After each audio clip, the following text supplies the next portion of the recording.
নমস্কার, আমি পার্থ। আমাদের হিমাচল সফরের চতুর্থ ভাগ বা হিমাচল সফরনামার চতুর্থ ভাগ আমি আমার এই চ্যানেলে আজকে তুলে ধরছি।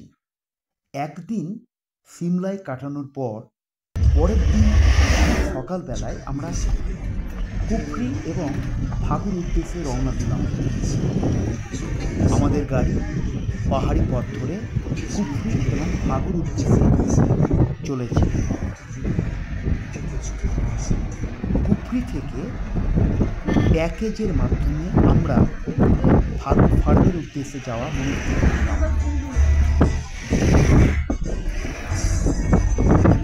তখন দুপুর প্রায় 12টা বাজে। কুফরি হয়ে আমরা ফাগুর ফার্মে উপস্থিত হলাম।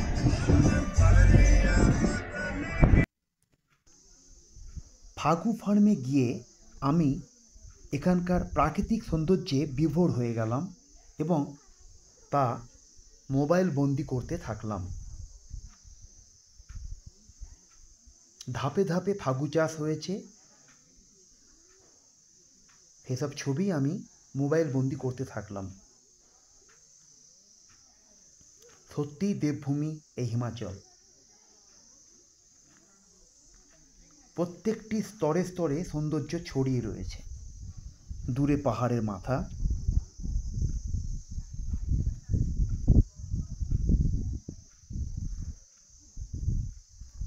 এদিক ওদিক করে সবাই যে যার মতো ছবি তোলাতেই ব্যস্ত।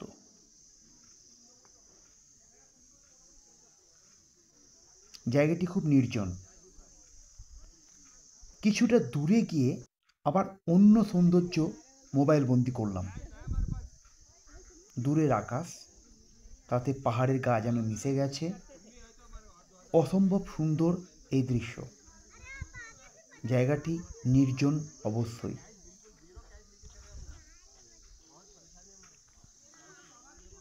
এখানেই শুনলাম পাশে মহাকালী মন্দির আছে। অনেকগুলি সিঁড়ি ধাপ পেরিয়ে সে মহাকালী মন্দিরে যেতে হয়। মনস্থির করেই নিলাম, এসেই যখন পড়েছি মহাকালী মন্দিরে যাবই।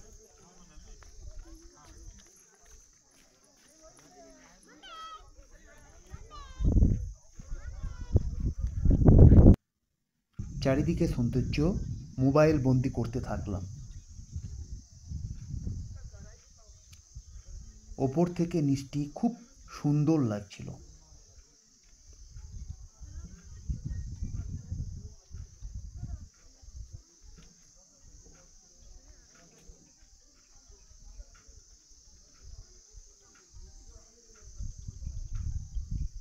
মহাকালী মন্দির যাওয়ার আগে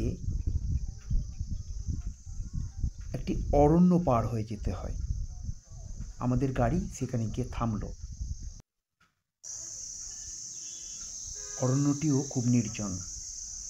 আমরা অনেকগুলি সিঁড়ি ধাপ পার হয়ে ধীরে ধীরে মহাকালী মন্দিরের চূড়োয় গিয়ে পৌঁছলাম।